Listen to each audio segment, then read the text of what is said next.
So, the stock mounted on the lot is subjected to a force of 60 Newton. Determine the coordinate direction of angle beta and express the force in Cartesian vector.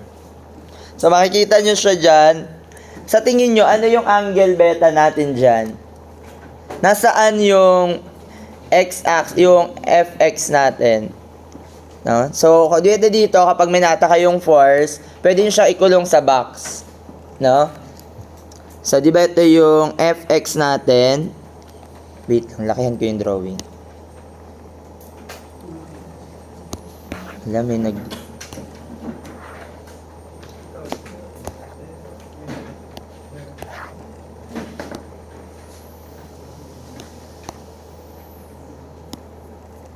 Kaya ko lang yung drawing, no?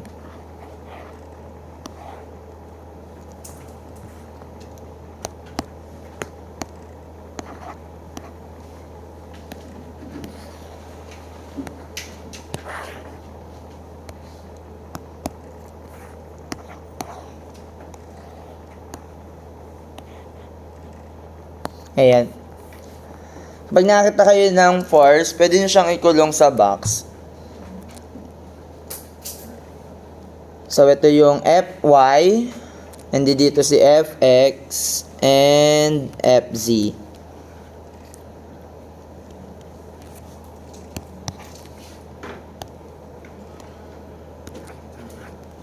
Ayan, similar yan dito, ano? Tapos, kopyahin nyo lang.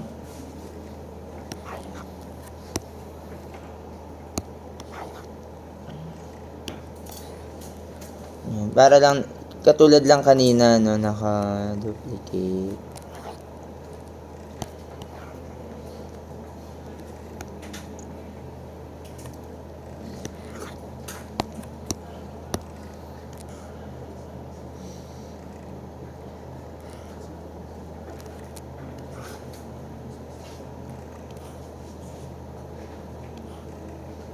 Ayan. Ayan, nakikita nyo, ibig sabihin, yung FZ natin is papunta dito, upward. And then, yung FX, Y pala, Fy, papunta sa negative Y. And then, si Fx, papunta sa positive X. Ano yung given na theta X? So, di ba ang theta X is the theta from the x-axis. Ano yung given na theta x? Bro, natatakpan. 60. Ano naman yung theta from z? Okay. Ano naman yung theta from x? Y.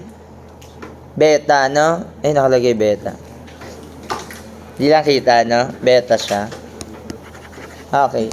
So, ngayon, given naman yung tatlong force, given yung tatlong angle, ang formula natin gagamitin is yung dinerive natin kanina. 1 is equal to cosine squared theta x plus cosine squared theta y plus cosine squared theta z. So, substitute lang natin yung mga nakuha nating value sa given. So, that's cosine squared of 60 plus cosine squared of y, ay beta pala to, plus the cosine squared 45. Isi-shift solve lang ba yan? Pwede naman shift solve yan, no? Pero simplify na lang natin. So mag-Beyonce na lang uli. To the left. Nadalhin nyo siya sa 1 minus cosine squared 60 minus cosine squared 45 is equal to cosine squared beta. So, anong value nito pag sinimplify? Paano nyo ini-input sa calcu? That's 1 minus cosine. Ayan. Kahit pag yun nalagyan ng maraming parenthesis, okay na yan.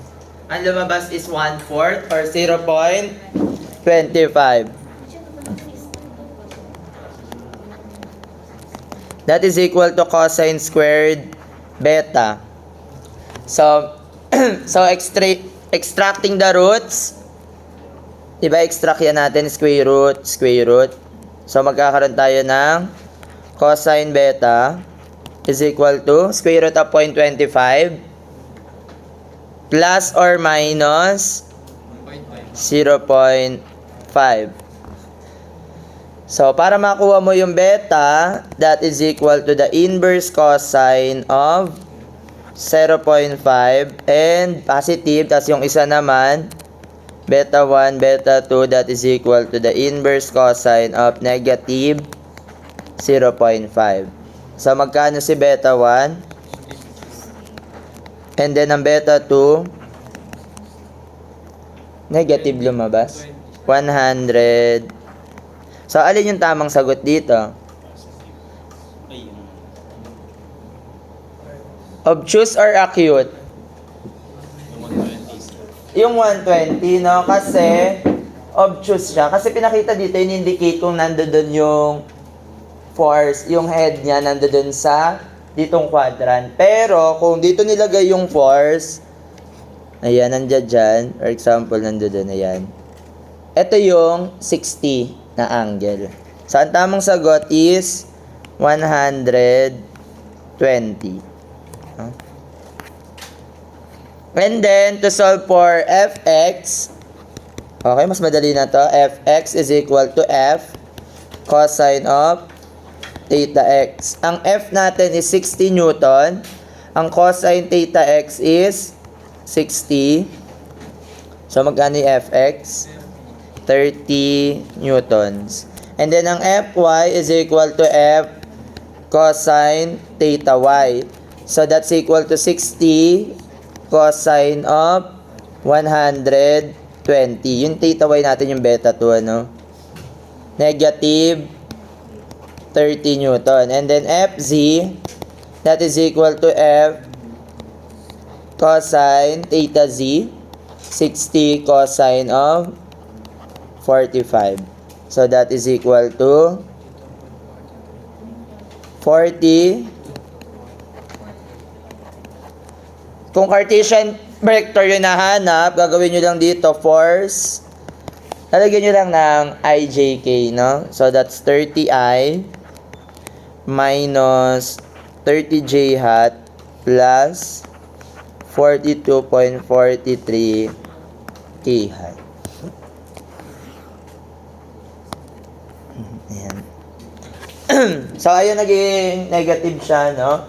Kasi naging obtuse na yung angle.